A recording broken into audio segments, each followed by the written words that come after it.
کلیسا چیست؟ چیزی فراتر از خشت و آجر یا ساختمان‌های بلند با شیشه‌های رنگیه. کلیسا اگر درست تعریف شه از محوطه‌ای که کلیسا در اون برگزار میشه فراتره.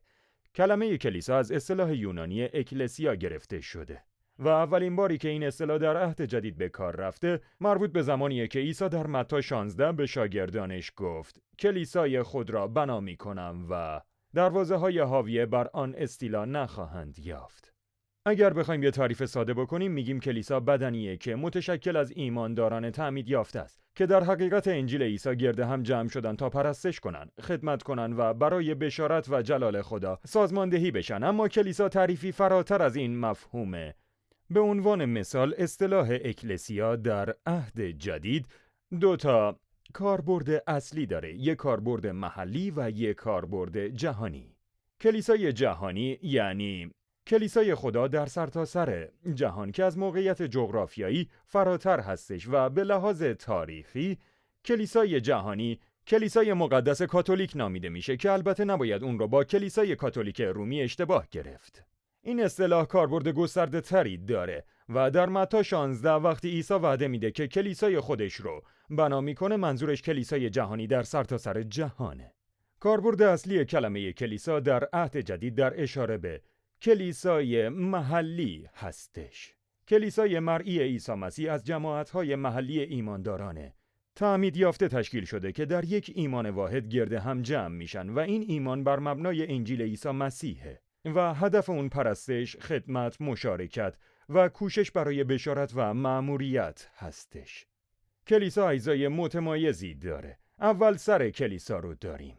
مسیح سر کلیساست. او شالوده و کامل کننده ایمان ماست. کتاب مقدس بدن مسیح رو توصیف میکنه و بدن از پیروان تعمید یافته عیسی تشکیل شده که در انجیل با هم متحد شده و برای پرستش و خدمت گرد هم جمع میشن. در عهد جدید شاهد نقش عضویت در کلیسا هستیم که به عنوان الگو به ما نشان داده شده. با دقت به این عضویت می‌بینیم که کلیسا پس از موعظه معروف پتروس در روز پنتیکاست به نمایش گذاشته شد. فصل 2 اعمال رسولان میگه بعد از اون موعظه حدود 3000 نفر به انجیل ایمان آوردن و تعمید گرفتند. بعد در همین نامه ادامه میدیم تا میرسیم به موعظه‌ای که در دروازه سلیمان شد و نتیجهش ایمان آوردن 5000 نفر و اضافه شدن اونها به کلیسا بود. چرا کتاب مقدس این آمار مختلف رو گزارش میده؟ خب نکته واضحه و اون اینه که آمار کسایی که عضو کلیسا بودن و کسایی که نبودن رو نگه می‌داشتن. این کار به هدف حفظ نظم و شبانی حقیقی بود، برای اینکه کلیسا رو از جامعه عادی متمایز بکنن. همینطور گزارش‌هایی رو داریم در مورد بیوه زنان واقعی کلیسا که به رسیدگی نیاز داشتن. اینجا هم بیوه زنان کلیسا از بیوه زنان جامعه متمایز بودن.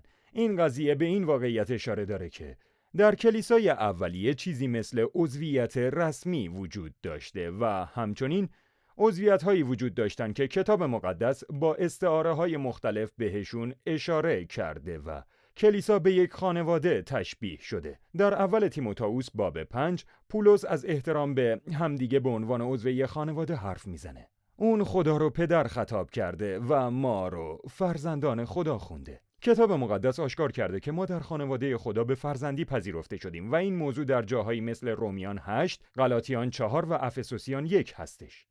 در اول قرنتیان 12 کلیسا به یک بدن تشبیه شده. پولس راجع به این ضرورت صحبت کرده که همه اعضای بدن باید با اتحاد با هم کار کنن. در عبرانیان 10:26 می‌بینیم که کلیسا جماعت خونده شده.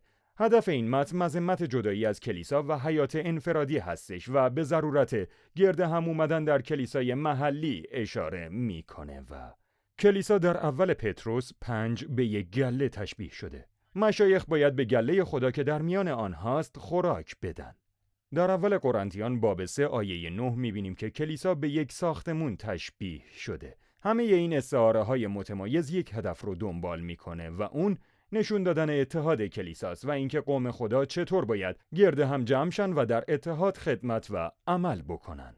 کلیسا با 2 مقام متمایز اداره میشه، مشایخ و شماسان. کتاب مقدس معمولاً از مشایخ به عنوان ناظران یا شبانان کلیسا یاد میکنه و شماس که از کلمه عبری دیاکونوس گرفته شده به معنی خدمت به کلیسا هستش. شماسان مراقب اذان نیازهای کلیسا رو رفع میکنن و به امور خدمت رسیدگی میکنن.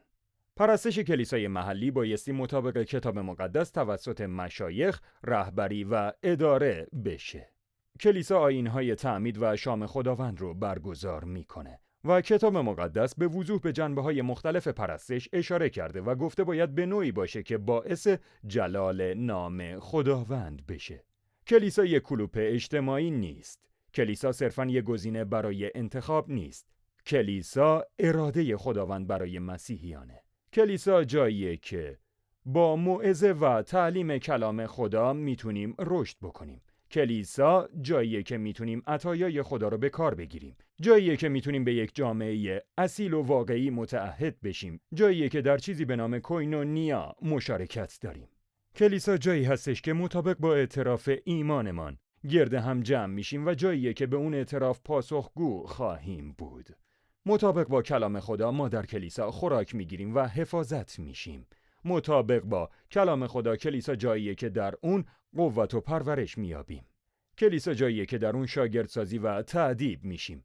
و دوست من، کلیسا نقشه اصلیه. کلیسا هرگز جایگزین نیست. پس اگر مسیحی هستید به یک کلیسای محلی نیاز دارید.